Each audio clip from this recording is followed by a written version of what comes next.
आप जितने सीटों की बात कर रहे हैं वो उसका कोई रिलायबल सोर्सेज अगर आपके पास है, मुझे कोई इन्फॉर्मेशन इस तरह की नहीं है कि कितने सीटों पे लड़ने की इजाज़त हमारे सुप्रीमो जनाब बैरिस्टर असदुद्दीन ओवैसी साहब से मिलेगी। ये आंकड़ा हमारे पास अभी क्लियर नहीं है। अब तक हमारे पास कोई इन्फॉर्मेशन नहीं है कि कितने सीटों पे लड़ेंगे। जी, ये फैसला आला कमान का है और वही करेंगे। तो सर आज जमशेदपुर से जो है, पश्चिमी जमशेदपुर से ये आपका बाबर खान जो है वो नामांकन करने जा रहा है। हाँ, नामांकन कर सकते हैं। नामांकन में कोई ऑब्जेक्शन नहीं है। जहाँ तक बी फॉर्म की बात है तो वो 25 तक फर्स्ट फेज़ की लास्ट डेट है। वो 26 के 3 बजे शाम तक भी बी फॉर्म जमा किया जा सकता है। ऑफिशियल आप लोग नाम घोषणा नहीं किए, फिर वो लोग कर रहा है, नॉमिनेशन कर रहा है, किस आधार पे कर रहा है जब आप लोग नाम ही नहीं जारी किए? वो जाहिर सी बात है कि कुछ ना कुछ इंडिकेशन मिली होंगी ऊपर से हमारे ऑब्जर्वर की तरफ से, तभी वो इस तरह का वो कर रहे हैं। कौन किया है नाम इस तरह का घोषणा? जी, कौन इस तरह का नाम घोषणा किया? ये मुझे क्लियर नहीं है। अच्छा। हाँ, ये तो बात बताएंगे वो बाबर साहब भी बताएंगे। हाँ। या जो लोग इस तरह की अनाउंसमेंट कर रहे हैं वो लोग बताएंगे। मुझे इसकी कोई इन्फॉर्मेशन नहीं है। रांची से आपके उम्मीदवार की नहीं? रांची से भी हमने लिस्ट भेजा है, प्रपोजल भेजा है। उस लिस्ट में किनका नाम है? उस लिस्ट में आपके मेहताब आलम साहब का नाम है और शाहिद अयूबी साहब का नाम है। जी। उसमें एक नाम मुफ्ती मुकर्रम मदनी साहब का भी है। 3 लोग का नाम है जी। तो वो आज मेहताब है, प्रेस कॉन्फ्रेंस भी आज करेंगे और वो आज नामांकन भी करने जा रहे हैं, तो उनका नाम ऑफिशियली AIM पार्टी से जो है निकला नहीं है। फिर किस आधार पे? हम लोग इंतज़ार कर रहे हैं बैरिस्टर साहब के ट्वीट का। जो कंडीशन आपने बताई जमशेदपुर वेस्ट की, वही कंडीशन रांची की भी है जी, और वही कंडीशन चतरा की भी है। जी। जो लोग इस तरह की अनाउंसमेंट कर रहे हैं, जी। लेकिन अभी तक हमारे सुप्रीमो जनाब बैरिस्टर असदुद्दीन ओवैसी साहब का कोई ट्वीट आया है ना ऑफिशियल अनाउंसमेंट हुई है।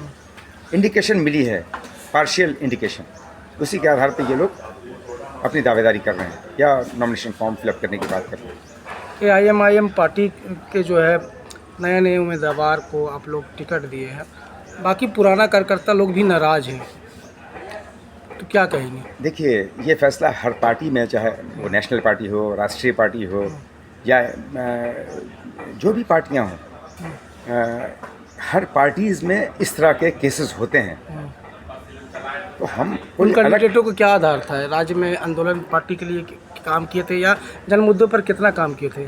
जाहिर सी बात है कि उनकी डिटेल्स ली गई होगी। अगर उनको इंडिकेशन दी गई है इस तरह की, तो जाहिर सी बात है पूरा फीडबैक लिया गया होगा, तभी उन लोगों की बात। और ये हर पार्टी में होता है ऐसा।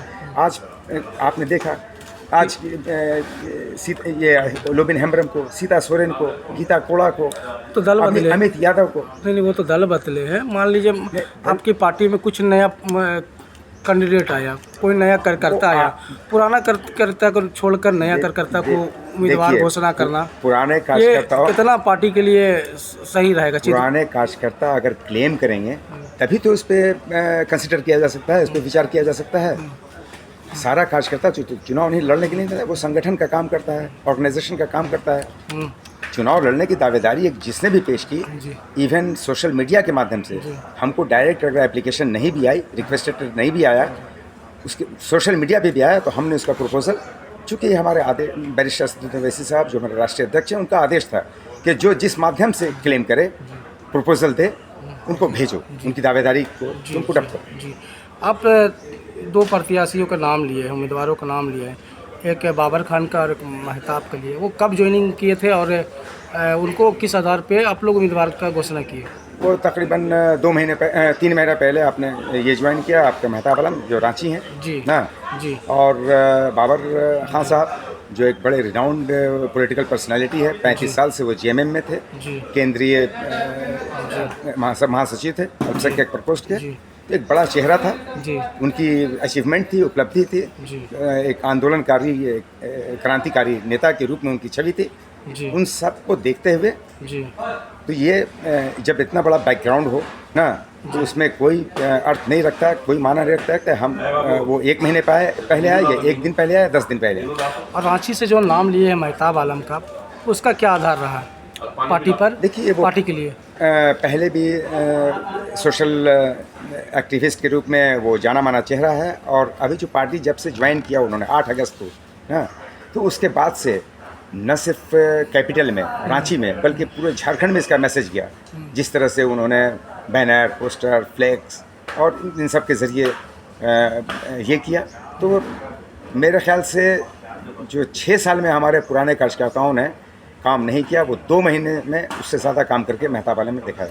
तो मतलब आप मानते हैं कि बैनर पोस्टर से नेतागिरी होता है या संगठन मजबूत होता है, या फिर ज़मीन में काम करने से कार्यकर्ता का मनोबल बढ़ेगा, या फिर बैनर पोस्टर से आप किसी को टिकट बैनर, देंगे? पोस्टर और फ्लेक्स से पहले मैंने आपको बताया कि तकरीबन 5 सालों से वो सोशल एक्टिविटी में क्या करता था वो? किस वो तरह का एनजीओ सोशल- वगैरह के माध्यम से किस- गरीबों की क्या मदद चलाता करना, था? गरीबों की मदद करना, ये करना, उसकी डिटेल तो वो मेहताब आलम देंगे। किस तरह की मदद करता था? भाई वो इसकी डिटेल में बताया कि मेहताब आलम आपको क्लियर कर देंगे। अच्छा, ये सारी इन्फॉर्मेशन हमारे पास होना ज़रूरी नहीं है। जी जी। क्या आप लोग ग्राउंड रिपोर्ट किए थे, ग्राउंड में जाकर आप लोग सर्वे किए थे कि किसका कौन उम्मीदवार आपका मजबूत मतलब कंडीशन में? पूरी तरह से जो शहर के मानिंद लोग हैं, जाने माने लोग हैं, जो सोशल और पॉलिटिकल एक्टिविस्ट हैं, हर सेक्टर से, हर वार्ड से ना, उन लोगों की रजामंदी हुई ज्वाइनिंग से पहले। उन सारे लोगों से मिले, उनके साथ बैठक हुई ना, उसके बाद ही उन्हीं के रिकमेंडेशंस के आधार पे इनको हम लोगों ने पार्टी में शामिल किया। लास्ट सवाल है, आप भी बाकी पार्टियों की तरह जो है नए चेहरे को आप लोग टिकट दीजिएगा, तो बाकी का जो पुराना आपका कार्यकर्ता है वो लोग कैसे चुनाव लड़ेगा, कैसे उम्मीदवार कीजिएगा? मैंने आपको इससे पहले भी बोला कि जिसने सोशल मीडिया के माध्यम से भी क्लेम किया, रिक्वेस्ट लेटर दिया कि हम